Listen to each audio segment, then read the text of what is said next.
Hey soldiers, California just destroyed 70,000 small businesses with the stroke of a pen.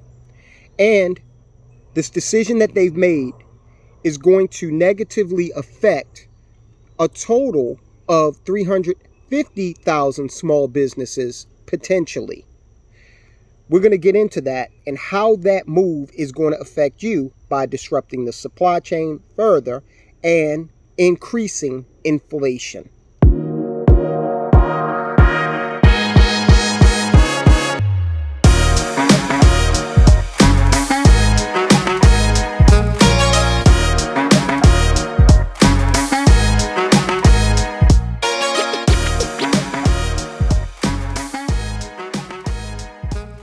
I want you to understand how important it is and why I'm always harping on who you're putting into office, okay?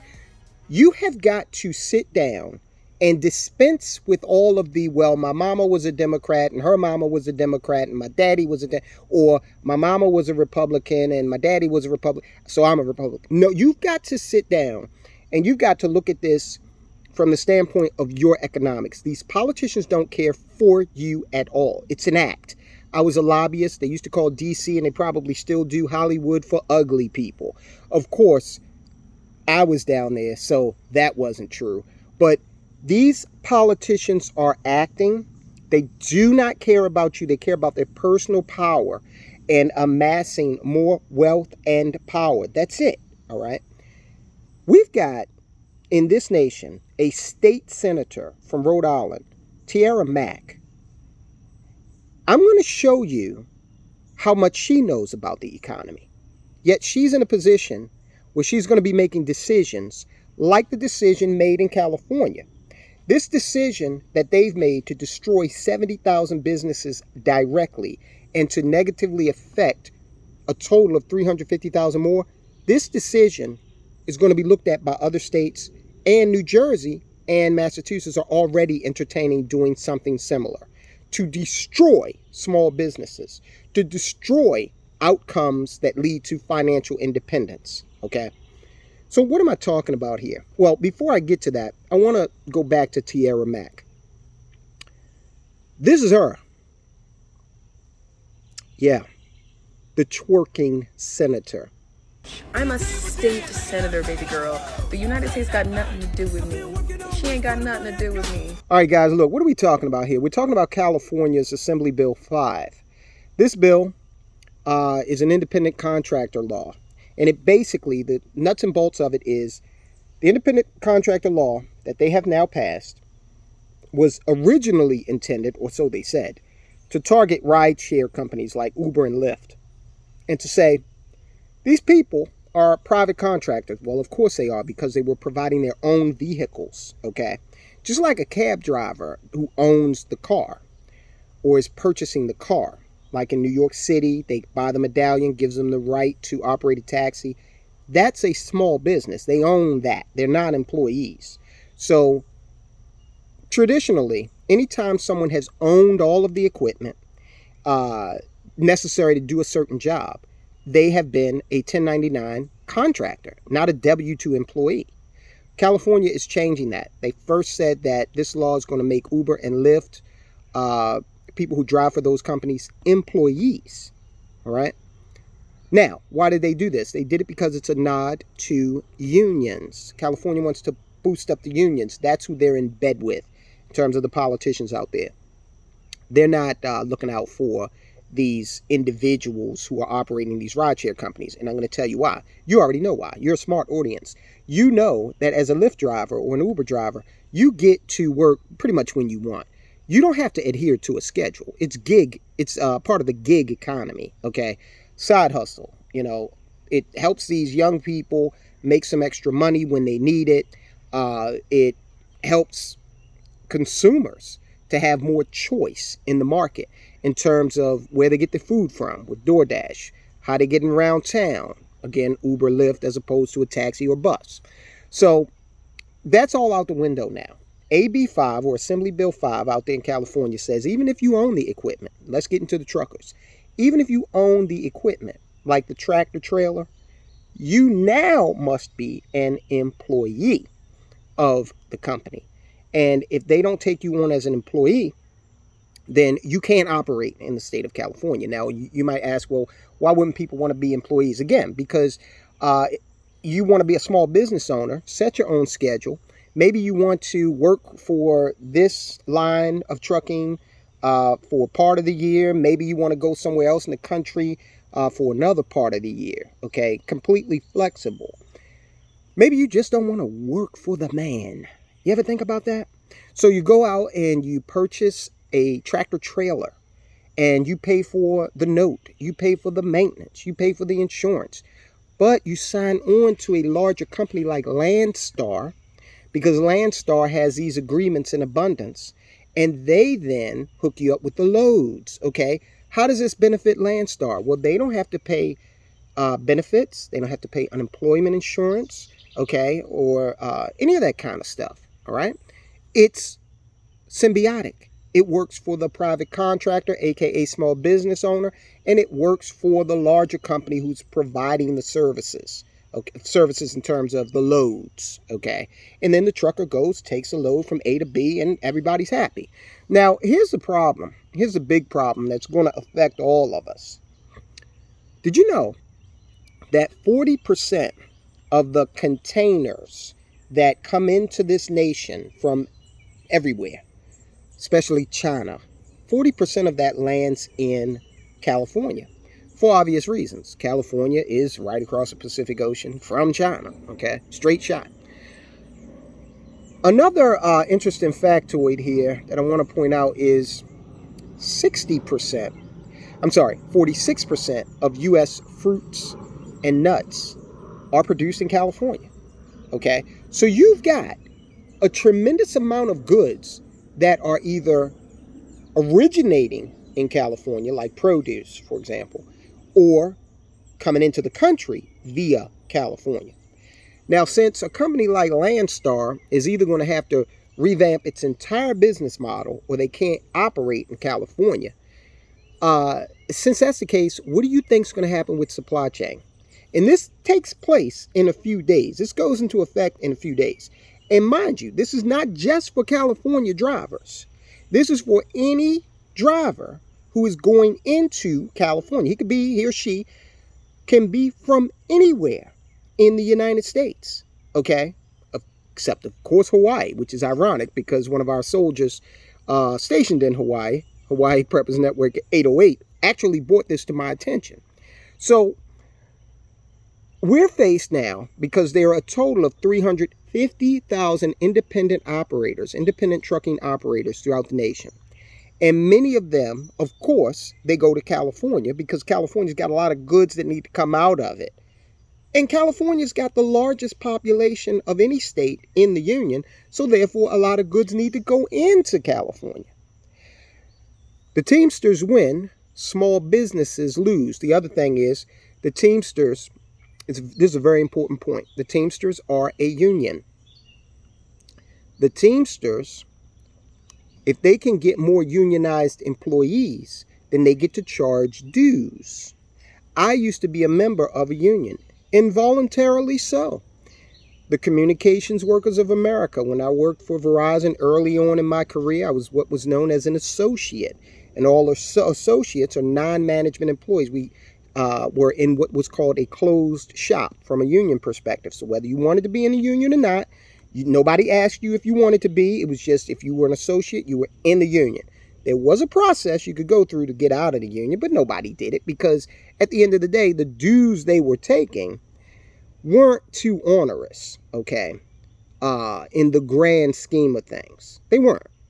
But when you added all of the dues up, and we got paid every week when you were an associate. So the union got hit off every week with well over 100,000 dues, okay, from bargain for employees or employees that were in the union. So they were happy. And then what happens when unions get money, what they do is they make political contributions. They also get in front of microphones and tell their entire unionized workforce, hey, vote for this guy. Now, in America, the unions typically support Democrats. So it's no surprise that in California, they have decided that, hey, we're not getting any dues from these truck drivers, okay, from these independent truck drivers. So to hell with them. Let's go ahead and create this legislation so that we can get some dues from the Teamsters Union. Now, several industries have been excluded from this new legislation. Realtors, for example. Realtors typically go into an office. They buy their own computer equipment. You know, my wife is a realtor. They buy their own equipment. They have their own vehicle where they go out and, show houses or put houses up for listing. They have their own signs, but they're exempt. I would like to take a look at the contributions of the California Association of Realtors. I will bet you a Dunkin' Donut, glazed, that they make some healthy contributions to the Democrat establishment out there. And therefore, they're insulated. Money talks, people. This is how it works. So what can you do about it? Well, stock up. That's number one. Okay.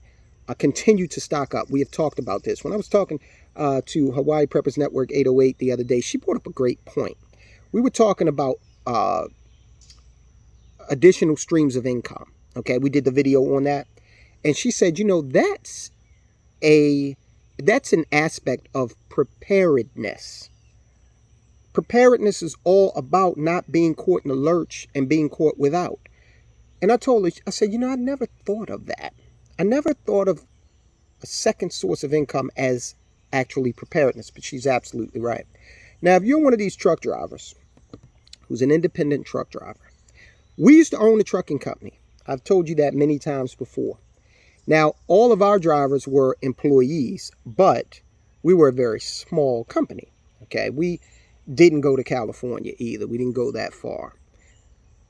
But we were well aware that there were other arrangements out there.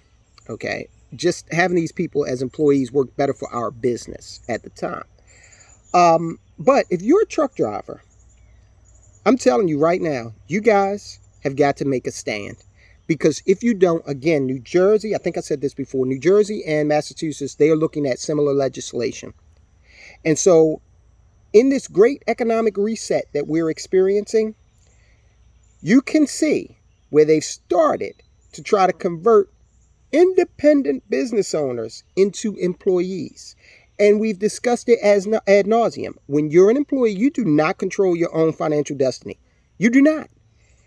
An owner-operator has the opportunity to go out and buy more trucks and, increase his or her business. If you are an employee, you don't have the opportunity to do that. Okay? So these are some of the aspects that are going to really hurt not only that industry, but us as consumers. Trucking is the backbone of the consumer economy, okay? You can't order anything from Amazon and exclude a truck from the equation and still expect to get it. You truckers need to get organized. You really, really do. And you know what you need to do? You need to stop carrying freight in California for a couple of weeks. And, as a consumer, I know that's going to have an effect on me and mine to an extent because we stock up here, okay? So we might realize a higher price on some item we want in the interim, but you guys need to really take a stand. And you need to demonstrate to this nation how important your industry is.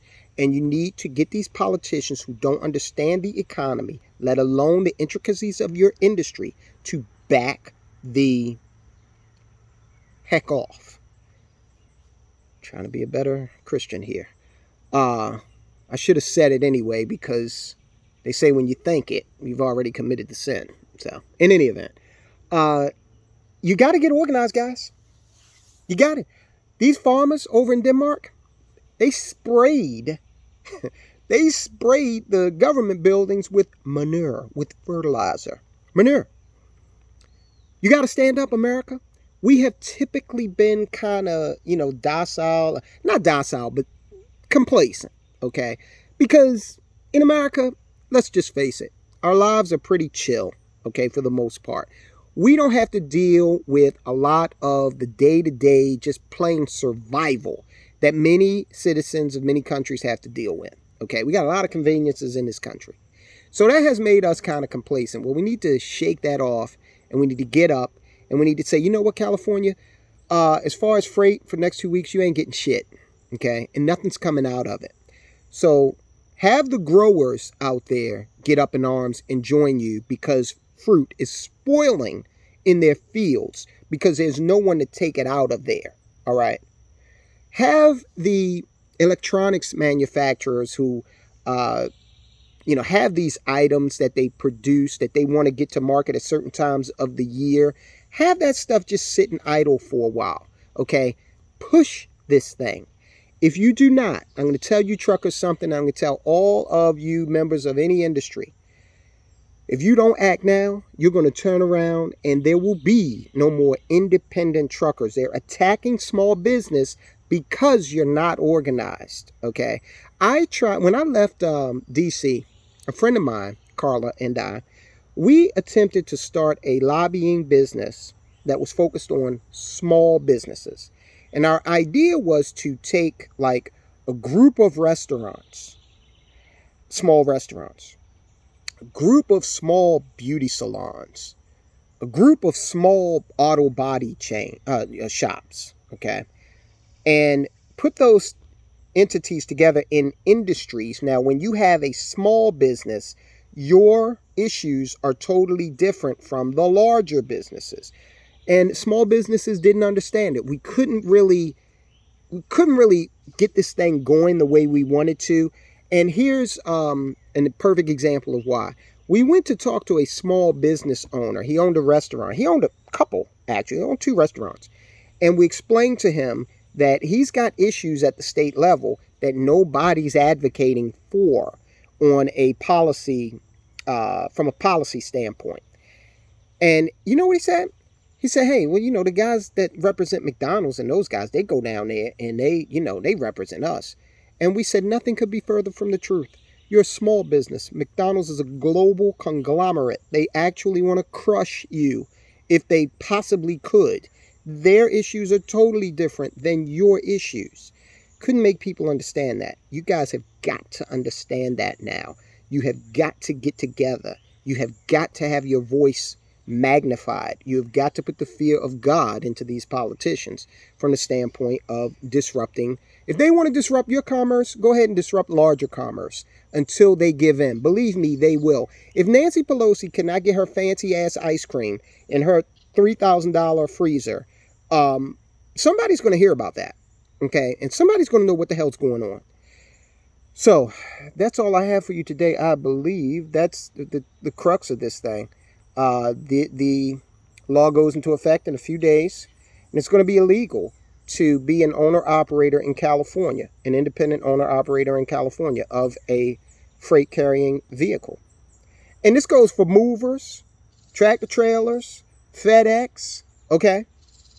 In a few days, that's going to be totally illegal, whether you're a resident of the state or not. If you're carrying freight, if you're an independent operator from New York, and twice a month, you carry something out to California. And you've been doing it for years as an independent operator with your authority under a larger company like Landstar. No more. That's done.